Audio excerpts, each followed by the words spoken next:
In this video, we're going to discuss the approval of the Bitcoin ETF. Should you invest in Bitcoin, and what could this mean for the future price action of Bitcoin?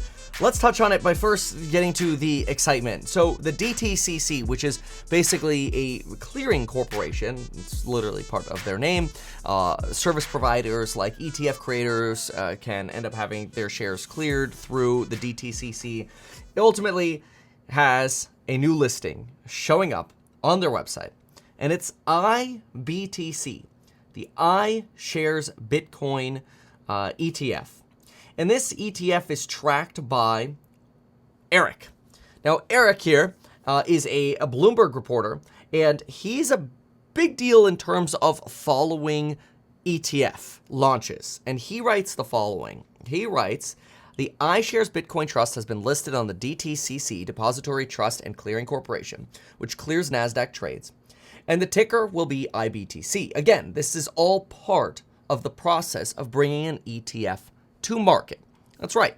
You get your ID, you get your ticker, your title has to be approved, your naming is very important with ETFs, has to be approved by the SEC. I know because I have an ETF that's listed on the NYSE ARCA, and it's a big process. You have to get all of these steps in place before you're actually ready to start functioning. Now, one of the cool things about this, though, is it means maybe we're actually getting close to that official BTC approval. Now, we've seen many false starts and sort of leaks around the idea that, oh, here we go, the Bitcoin ETF is coming, and we've regularly rallied from 26, 27,000 to 30,000, and then we get rejected by 30. And every time we get rejected by 30, we fall back down. But now we've broken out. And it's crazy because if you look at the chart, you can see the Fibonacci's are working almost perfectly. Look at this. As soon as we got our breakout on this lower region here, what happened? Boom, right up to the next fib level. Oh, close to about 35.9. We're sitting about 35.4 at a max. Right now it's trading for about 34. And so the question is, will we actually be able to break through that next fib after the official BTC ETF approval? Well, so let's talk about this. First, it's really important to start by remembering that the SEC has been very anti-crypto, and this is led by Gary Gensler, the chairperson of the SEC.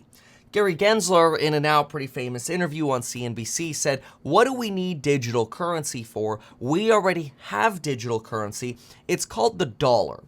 Now, I personally don't think that Gary Gensler's comments resonate with everybody at the SEC or, quite frankly, resemble what America wants. I actually think that most of America, when it comes to BTC, looks at it as, look, if people want to invest in BTC and Bitcoin, they should have the right to be able to do so in the safest and most secure and accessible manner possible. Now, this is, of course, where we're going to get into a little bit of a debate, because theoretically, the safest way to store your Bitcoin is by having your keys on a hardware wallet, which is just a set of words, right? This is encryption keys. These are encryption keys. The problem with that is you could end up like the guy who ended up, basically trying to unbury a landfill because he threw away his hardware keys and apparently didn't have enough hardware backups. If you're going to go hardware, at least have many hardware backups in different places of the world, okay? Get a safety deposit box in New York, get one in Seattle, and get one in Florida, and get one in Cali, if you've got a lot of money in these hardware wallets. But the problem with this is all that takes hard work. So it will reduce your adoption to people who are sort of really into this. These are like your first adopters. It's like sort of your 20 to 45-year-old dude who buys a Tesla. Okay, the next big thing for Bitcoin is how do you get moms in it? How do you get grandma and grandpa in it? How do you get older dudes in it? That's what matters for your next wave of real adoption, because having an ETF now allows other institutional investors to actually buy into Bitcoin outside of something like the Grayscale Bitcoin Trust. Problem with the Grayscale Bitcoin Trust is it's always wanted to become an ETF, but because it's a closed-ended fund and not an ETF, it's almost always sold at a discount. And that's left a lot of people really bitter about Bitcoin because they're like, bro, our institution invested in the Grayscale Bitcoin Trust and it sells at, a 30% discount on average, which is crazy. I mean, during the hype cycle, it was selling for a 30% premium because institutions couldn't get enough of their money, their hands on Bitcoin. But all of that goes away. Like, you don't even have to know what any of that means, what I just said. All of those problems go away when you have an ETF because an ETF trades at what's known as net asset value, NAV. That's actually a really big deal. NAV is what are the underlying assets worth, and that's roughly what it's going to trade for.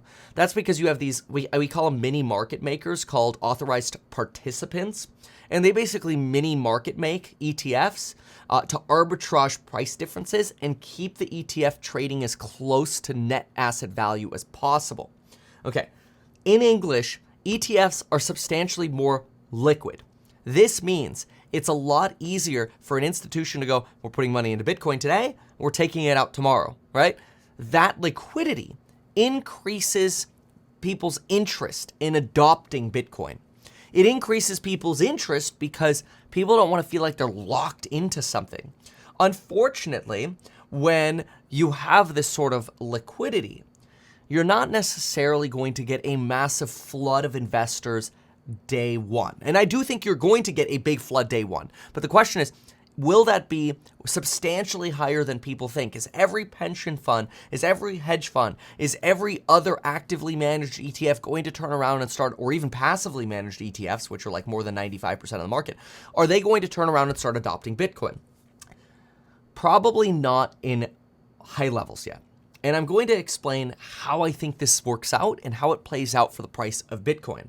Got to throw in a plug though, my real estate startup HouseHack. If you're looking to diversify, we're basically raising money at net asset value, 1-to-1 cash right now. That's crazy for a startup to be raising money at a 1-to-1 valuation. Basically, when you invest, say we raise $10 million, the valuation of the company's $10 million.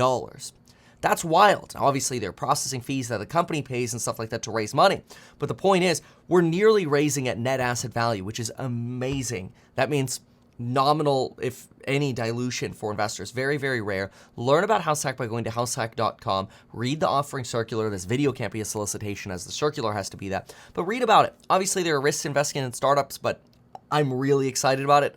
And, I feel like personally, I'm like so all in committed to HouseHack. It's my baby.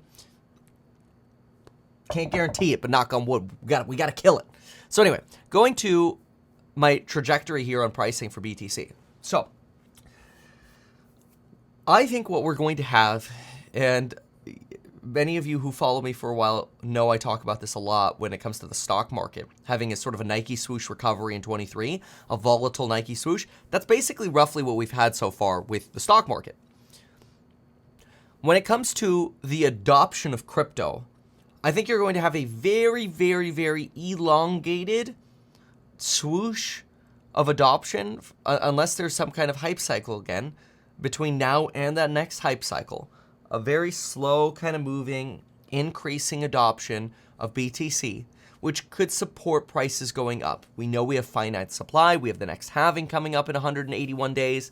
There are a lot of catalysts on the horizon. But the start of ETF approval basically opens up the door to institutional investments. Institutions are just other active ETFs, passive ETFs, pension funds, hedge funds, right? These are institutions. The problem is they can only really throw money at that door to the extent that their underlying investors want Bitcoin exposure. So for example, if I have an ETF, I have to look and say, well, do my investors want Bitcoin exposure? If I have an ETF that is thematic on, let's say there's a theme where it's like, I think, an ETF that you start in a high interest rate environment will do really well if you invest in pricing power stocks that will do exceptionally well as interest rates start coming down. Let's just say that happened to be a strategy. Then that's a strategy that you would have to sort of pit against. Well, does that include BTC? Well, maybe, maybe not. It depends. people could make the argument that BTC could be used as a hedge. But the problem is, BTC is not a hedge to high beta stocks. It basically is a high beta stock. Okay, what does that mean in English? It basically means Bitcoin is less of a gold store, digital gold. It is an element of that, of course. It is less of an inflation hedge. It is an element of that, of course, finance supply. It's more of a risk asset, which means Bitcoin probably does well as interest rates come down, which means launching a Bitcoin ETF when interest rates are potentially at the peak is quite possibly one of the best times to launch a Bitcoin ETF, which means from the perspective of a speculator, speculating on a Bitcoin ETF maybe a month or two after it launches could be really desirable. Okay, why a month or two after it launches? Okay, so let's explain this thesis. And no, I'm not going to pat myself on the back and say I called the two tops of Bitcoin on video. You can see my TikTok for the receipts. I think I just did exactly what I said I wasn't going to do. But is that characteristic of flip-flopping, or is that a joke? I don't know. Anyway, so let's speculate. Okay, so let's draw a high interest rate environment. So let's call this interest rates. This is what interest rates have done. Let's say interest rates peak like this, and then you have this, okay? Let's say that's your interest rate future. This assumes that there's not some kind of dramatic crash and then you get a massive plummet, right? That's possible too. So if this is the interest rate trajectory and the Bitcoin ETF launches here, iBTC, which will probably lead to the other ones. We don't know that it's official yet, right? But if this is the case, then you're probably going to have most of the hype here. And I personally would probably want to be as close to here as possible, which is not here. I don't know that I want to be part of the initial hype cycle. I want to let, the APs get into their arbitrage groove. That'll minimize spreads. I think that BTC's valuation itself will be very pumped up on this approval, but I think adoption will be a lot slower, right? Like you will see an increase like this, but then I think you'll get something like that, okay? So you get this, initial surge of investments, and then you get this slow kind of swoosh up over time as rates come down, okay? That means I don't really personally think I want to invest at the peak hype cycle when there'll be less liquidity for that ETF. I probably want to invest 60 to 90 days later as the hype cycle dies, but before interest rates start getting cut. So that's my thesis. Now, look, you have to determine your own thesis. It's really important that I mention I don't have a bullish or bearish position on Bitcoin. Maybe I have a leftover coin or something somewhere, but as far as I'm aware of, my portfolio doesn't contain crypto. And even though I'm a licensed financial advisor, licensed real estate broker, and becoming a licensed stockbroker, this video is neither personalized financial advice nor real estate advice, nor is it tax, legal, or otherwise personal advice tailored to you. This video provides generalized perspective. This shall not be deemed a reasonably sufficient or endorsed, set of content for the purposes of evaluating a security. Okay, that's really important. And then I know some people might be like, wait, but is it a security? Okay, whatever you call it, because that debate just really doesn't matter right now. Whatever you call it, I can't make any kind of guarantees for you or promises. But what I can say is, yeah, Bitcoin's probably going to act as a risk asset, and I think risk assets will actually do very well. I'm optimistic. I'm an optimist on where we're going with the economy. So that means I don't think that we're going to have a massive resurgence of inflation, and I don't think we're going to have, an ugly 2008. Are we going to have year-over-year turmoil? Absolutely. But ultimately, I think that you'll see a slow, steady adoption for BTC. It makes adopting BTC substantially easier. It'll probably become something that people have in their portfolio as a level of diversification. It's kind of like the people who are investing in HouseHack. A big comment that we're getting is people are saying, I'm looking to diversify into real estate. You know, I'm in crypto, I'm in stocks, I got to get into some real estate, and that's how they're choosing to do it. So anyway, thank you so much for watching. This is my take, and we'll see you in the next one. Good luck and goodbye. Why not advertise these things that you told us here? I feel like nobody else knows about this. We'll try a little advertising and see how it goes. Congratulations, man. You have done so much. People love you. People look up to you. Kevin Paffrath there, financial analyst and YouTuber. Meet Kevin. Always great to get your take.